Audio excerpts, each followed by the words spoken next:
केले ना. नमस्कार, मानदेश भूषण मध्ये सर्व प्रेक्षकांचे मनपूर्वक स्वागत. मी अजित कुंभार. आज आपल्या मानदेश भूषण सोबत आहेत ते दत्तात्रय पांडुरंग सस्ते आहेत. शेतकऱ्याच्या बांधावरून आज आपण त्यांच्याशी गप्पा मारणार आहोत. खरं तर दत्तात्रय सस्ते यांना सर्वजण आबा म्हणतात. आबांचा हा प्रवास आहे तो शेतकरी ते मान तालुका कृषी उत्पन्न बाजार समितीचा संचालक आहे. आज संचालक म्हणून ते काम करीत आहेत. कसा हा जीवनातील प्रवास झाला या संदर्भात आज आपण त्यांच्याशी आबा या नात्यातूनच गप्पा मारणार आहोत. नमस्कार आबा. नमस्कार. आबा, तुमच्यासाठी पहिलाच प्रश्न मुलाखतीत आहे की आई वडील तुमचे काय करतात? आई वडील पहिल्यापासून शेतीच करत होते. शेती. आता वडील नाहीत. वडील वारलेले आणि आई आहेत. आईचं आई नाव आहे. काय आहे? आईचं नाव भिकाबाई आहे. बर. तुम्हाला बंधू किती आणि बहिणी किती आहेत? काय मग आम्ही तिघजणी बंधू.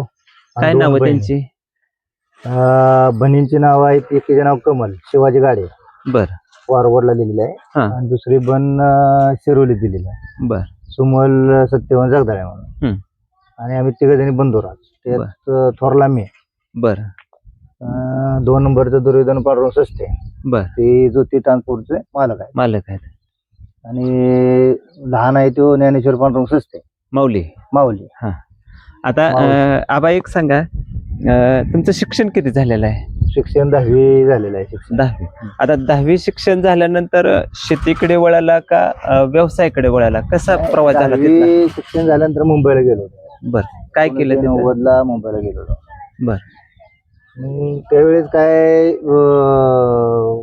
किरकोळ बाकी इकडे तिकडे काम बघत कलरचं काम करत होतो. बर. कलरचं काम म्हणजे रंगाचं काम होतं. हा, म्हणजे त्या काळातले ते हेच होतं, म्हणजे आपल्याकडे काही काम कमी शिक्षण असले का माणसं रंग किंवा त्या रंगाच्या कामाला चालतं. त्यानंतर रंगाचं काम करत करत परत टॅक्सी घेतली. बर. हा. आणि टॅक्सी चालवली परत. बर. एक 5-6 वर्ष टॅक्सी चालवली परत. बर. आणि टॅक्सी चालवल्यानंतर परत मग इकडे तिकडे, कारण परत मग ते बंधुराज मुंबईला आले ना. बारका होता तो गावालाच होता त्यावेळेस. मग ते परत मुंबईला आल्यानंतर परत इथं थोडी गैरसोय होती म्हणून मी इथं राहिलो. बर. आणि ते दोन्ही मुंबईला राहिले. आणि मग त्याच्या आधीमध्ये जाऊन येऊन करत होतो समजा थोडं. म्हणजे ते काम. मग आता जुन्या काळी जी शेती होती ती कशी करत होता तुम्ही? म्हणजे शेती जुना काळी होती, बैल घेतली होती ना. बर. इथं आल्यानंतर बैल घेतली, सगळं अवजार बिवजार सगळं तयार केलं. आणि त्यानंतर ती म्हणजे गेली काय माहितीये का, अशीच म्हणजे गेली म्हणजे बैलाने मेहनत करत होतो ना. बर. हा. बैलाने शेती करत होतो. मग त्यानंतर मग आधुनिकता शेतीत आणली. हा. ज्या टायमाला बैलाने मेहनत करत मग त्यावेळेस मग थोडंफार इकडे गावात राहिल्यामुळे थोडंफार हाय बाबा ठीक आहे मग बरं राहिल्यामुळे आपलं राजकारणात घुसलो. पण राजकारणात कसं काय म्हणजे नाद लागला? म्हणजे काय आपल्या गावठी भाषेत म्हणायचं झालं तर काय नाद नाही आपला. असं इथं आल्यानंतर बाबा इथं आमचा मेंबर बाबा एखादा व्हावा, असं व्हावं तसं व्हावं. शेती पहिलं माझं चुलतं मेंबर होतं, उपसरपंच होतं. काय नाव त्यांचं? तुकाराम नामदेव सस्ते. बर.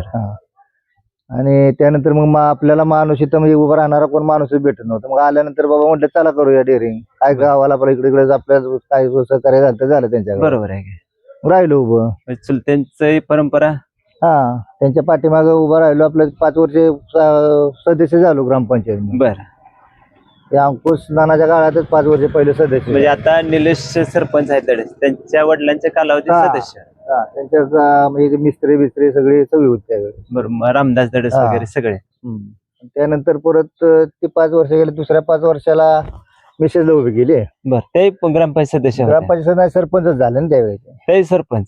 आणि तुम्ही 5 वर्षाला ते नाही, त्या टायमाला दुसऱ्या टायमाला. म्हणजे पहिल्या टायमाला मी सदस्य होतो. दुसऱ्या टायमाला आरक्षण पडलं ना, मग महिला आरक्षण पडलं. मग त्या टायमाला ते उभं करून त्याला सरपंच बनवले. बर. त्यावेळेस हे धनादडची डॉक्टर सगळी होती सगळी बॉडीमध्ये. बर. मग आता एक सांगा आबा, मंडळी सरपंच, तुम्ही सदस्य, त्यानंतर मग मार्केट कमिटीला तुम्ही संचालक म्हणून गेला. ते तिथं म्हणजे सोसायटीतनं का ग्रामपंचायतीतनं? नाही, परत मग मी परत सोसायटीत सरपंच पद झाल्या सोसायटीत गेलो. बर. कारण तिकडे दुसऱ्याला चान्स दिला ना परत ह्याच्यात ग्रामपंचायतला, म्हणजे दुसऱ्याला चान्स दिला. आणि मी सोसायटीत उभा राहिलो. सोसायटीचा सदस्य झालो. सोसायटीचा सदस्य झाल्यावर परत मग मार्केट कमिटीला. मार्केट कमिटी कशी झुंज झाली? समोर कोण उमेदवार होते का? कसं होतं ते मार्केट कमिटीला? हा मार्केट कमिटीला दोन्ही टपच होते ना दोन्ही पार्टी. म्हणजे तुम्ही कुठल्या पक्षात ना? मी आमदार म्हणजे भाऊच्या पक्षात नव्हतो. म्हणजे आताचे विद्यमान मंत्री हा, जयकुमार गोरे मंत्री, हा, भाऊंच्या जयकुमार, पार्टीत. हा, मी त्यांच्या पार्टीत नव्हतो. आणि समोर राष्ट्रीय समाज पक्ष, राष्ट्रवादी असे हा ते तिघात होते लढत ना, झाली ना ते. हा ते त्यांचे ते म्हणजे काय राष्ट्रवादी होतीच ना, मग त्यांच्या म्हणजे पॅनल होताच ना, त्यांचा पॅनल आणि तुमचा पॅनल. आमचा पॅनल होता. तुमच्या पुढं का आता सगळे सोसायटीत नसल्यामुळे समोर एकाला एक असं नसतं ते? नाही ना, एकाला एक नाही, पण जेवढे ओपन वाले आहेत ते ओपन मध्ये येणार ना सगळे. कम से कम ओपन मधले आता किती समजा 16 जण होते समजा, 16तले 8च येणार होते ना. हा. तर ते असताना सगळे ओपन म्हणजे ज्याला मतदान जास्त पडेल तोच माणूस निवडून येणार होता ना. असं होतं का? हा, असं नाही की बाबा ठीक आहे ज्याला समजा 200 मतदान पाहिजे आणि याला एक म्हणजे गेली काय 191 म्हणजे गेली काय 99 मतदान पडलं तर 200 वाला निवडून येणार. हा, बरोबर आहे. हा, मग त्याच्यामुळे ते चढ उतार झाला सगळ्या मताचा. बरं, मला सांगा आबा, ज्यावेळी तुम्ही मार्केट कमिटी संचालक झाला आणि पत्नी सरपंच, तुम्ही सदस्य इकडे होता, आणि एक प्रसंग असा डोळ्यापुढे आला असेल तुमच्या पुढे की मुंबईतला एक रंग कामगार आज मार्केट कमिटीचा संचालक झाला, तर मनात काय भावना आले? एक शेतकरी बैल का वगैरे, आणि आज एवढ्या मोठ्या ह्याच्यात तुम्ही ऑफिस मध्ये आज संचालक मान तालुक्याचा. हा, कसं झालंय कारण तो विषय म्हणजे त्याच्या अगोदर जिल्हा परिषद बंधूने लढवलं, त्याच्यामुळे ते कसं सगळं त्याच्यात काय म्हणजे गेली बाकीचं काय पाठीमागचं सगळं काय एवढं डोक्यात ठेवूनच म्हणजे सगळं काही आलं नाही ना. सगळ्या मार्गे आपलं म्हणजे गेली जसं आहे तसं त्या पद्धतीने पुढे गेलो ना. संचालक झाला तुम्ही तिथं. पण आता त्या टायमाला कसं जिल्हा परिषद पडली ना, त्याच्यामुळे ते भावने परत तिकीट दिले ना. थोडस बाबा ठीक आहे, खाली झालं तर बाबा ठीक आहे असावं म्हणून, बाबा ठीक आहे म्हणून त्यांनी ते हे करून गेलो वर ना. आणि तिथे आपली बसली सीट तिथं आपली मस्त बऱ्यापैकी. त्याच्या अगोदर संघात बी उभा राहिलो होतो ना, खरेदी विक्री संघात. तो पुरा पॅनल पडला ना त्यावेळेला. हो, ते होतं कारण त्यावेळेला एक पूर्ण बेनोरच झाला आणि बरोबर ते हे कारण ते कसं ते फक्त म्हणजे काय ठराविक मतदान जेवढं ते ठराव करते तेवढ्याच मतदान होतं ना त्याच्यामुळे तिथं पडल्यानंतर परत मार्केट कमिटी. आता अजून एक प्रश्न आहे. खरं तर तुम्ही आता पुढचा अनुभव सांगितलाय, खरेदी विक्री सांगितलाय, जिल्हा परिषदेचा तुम्ही सांगितलाय. ज्या वेळेला माणसाला पराभव होतो, खचतो आणि पुन्हा नव्या उमेदीने तुम्ही म्हणजे कामाला लागला, तर ज्या वेळेला असा एखाद्याचा पराभव होतोय त्यावेळेला त्या पराभूत लोकांना पुन्हा जर निवडून जिंकायचे असेल तर काय कानमंत्र सांगता? कसं असतंय त्याने मग परत ते माणसं जपावं लागतात त्याला, राहिलं पाहिजे. कारण आपण जर समजा आता पडलो किंवा नाही परत त्या माणसापाशी गेलो किंवा परत मग ती माणसं मग आपल्याला म्हणणार विचारतात ना बाबा ठीक आहे परत इथं राहिला नाही, पुसा आला नाही, इलेक्शन पुरतं इथे जातो, हा विषय होतो ना. त्यासाठी काय माहिती आहे सगळ्या मार्गे कारण आपण जरी पडलो तरी परत त्या माणसापाशी जाऊन परत आणि त्यांची मन जिंकण्याचं काम तर करावं लागतं. त्यांची कामधंदा काय इकडे तिकडे काय करायचं आपल्याला त्यांच्यापाशी करावं लागतात ना.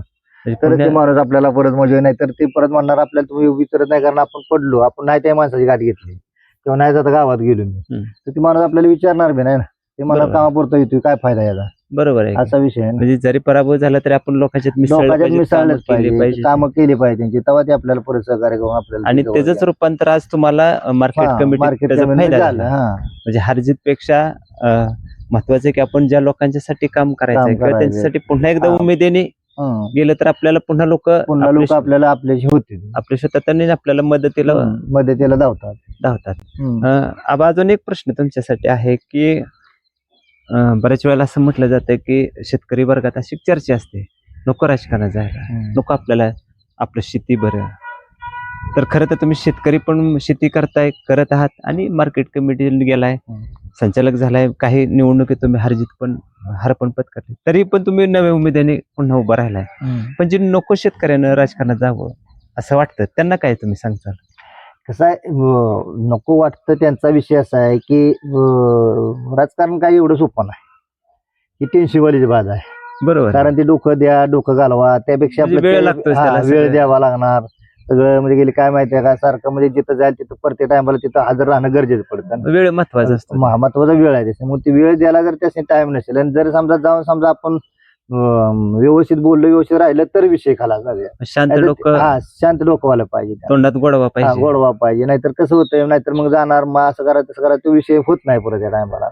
त्यापेक्षा ती म्हणणार आपलं मग त्यापेक्षा आपली शेती बरं ना, कशाला त्यात पडा, आपलं अर्धी खातोय दुकानी घरात बसू, चांगलं आहे ना. मग हे उचापत्या नको ना, मग असे म्हणतात. बरोबर आहे की मग ती पण मानसिकता त्यांची होती आता ना. जर सगळीच जर म्हटले आम्हाला राजकारण करायचंय तर मग चालायचं कसं? चालायचं काय? म्हणजे त्यातले काही लोकांनी तो विचार केला पाहिजे, काही लोकांनी हा. तिथं आपण गेलं तर तिथली यंत्रणा चालला असं यंत्रणा दुहेरी, चालायला पाहिजे. संगम केला हा, मग पाहिजे. तेच. आणि मग आपापलं आपला परपंच बलन आपलं घर बोललं, अशी बी आपली शेतकरी ज्याची वेगळी मानसिकता राहते, विचार वेगळे राहतात. मग तेच ना. हाय पोझिशनचा आहे बाबा, एखाद्याला वाटतं बाबा ठीक आहे, आता बाबा आपल्याला आवड होती, बाबा ठीक आहे ते करत हे करूया, जनसेवा करूया, म्हणून आपण आपलं त्यात गेलो घुसलो. सगळ्याच गोष्टीत. आता आबा शेवटचाच प्रश्न तुमच्यासाठी आहे. आता ग्रामपंचायत निवडणूक लागते आहे, तुमच्याकडं ओबीसी महिला आरक्षण टाकवाडीसाठी पडलेलं आहे, पण अन्य जे म्हणजे खाली सदस्य आहेत, तर येणाऱ्या निवडणुकीला काय विचार आहे का मैदानात उतरायचं कसं पुढे? हो, नाही आता ती वेळ बघून होईल नियोजन. ज्या त्या वेळेस आता काय बोलून काय फायदा, कारण जरी कसं आहे आता आरक्षण तर ओबीसी महिला आहे आणि घरात सरपंच पद होतं, तुम्ही सदस्य होता, सरपंच आता तिसऱ्यांदा आता हाय की, पण आता कसं होतंय, जरी सगळं समजा पुढं कसं पोझिशन बघून जर केला सगळ्यांनी फोर्स की बाबा ठीक आहे हाय तर बाबा राहा, तर सगळं उभं राहू शकतो. त्याचं काय एवढं काय टेन्शन आहे आपल्याला. म्हणजे ज्या त्या वेळेस बघूया काय करायचं. मराठीत म्हण आहे गहू त्या पोळ्या.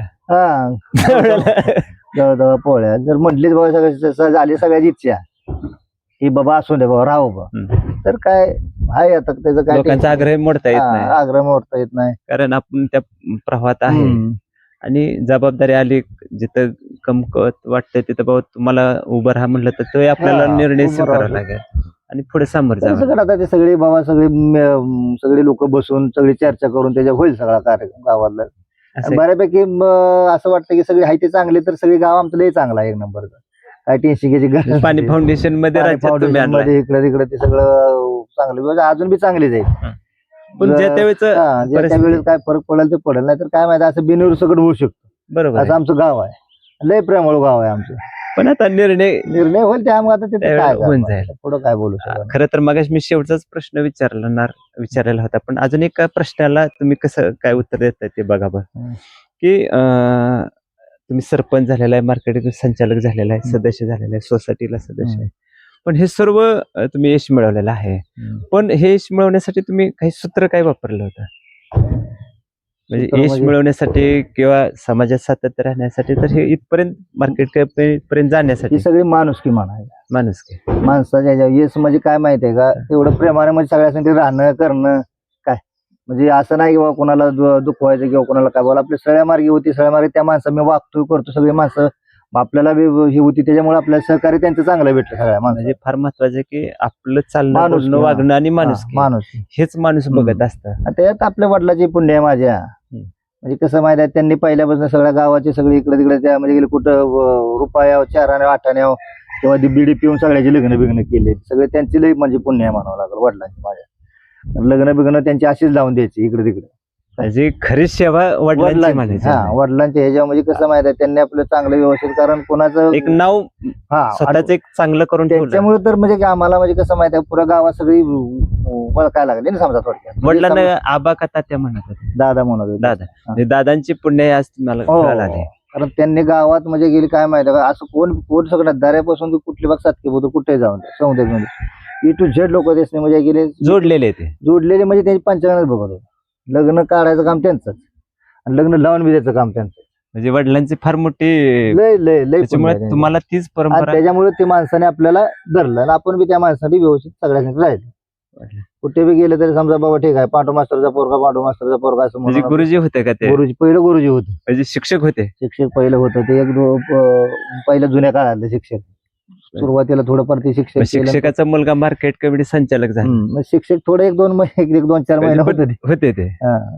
परत आपलं त्यांनी सोडून ते परत अकोल्याला गेलते तिकडे कशासाठी गेले होते? कामासाठीच गेले सगळे त्यावेळेस. म्हणजे दुष्काळ होता ना, आपला भागच तसा आहे ना, इथं मळा रानावर काहीच नव्हतं. आज मळा रानावर तुम्ही बघताय, आज आपण शेतकऱ्याच्या बांधावर न बोलताना जे काही उभं केलं तुम्ही, त्यांचा आशीर्वाद, त्यांचं कष्ट, आणि आज तुम्ही सगळ्यातनं उभं केलेलं आहे.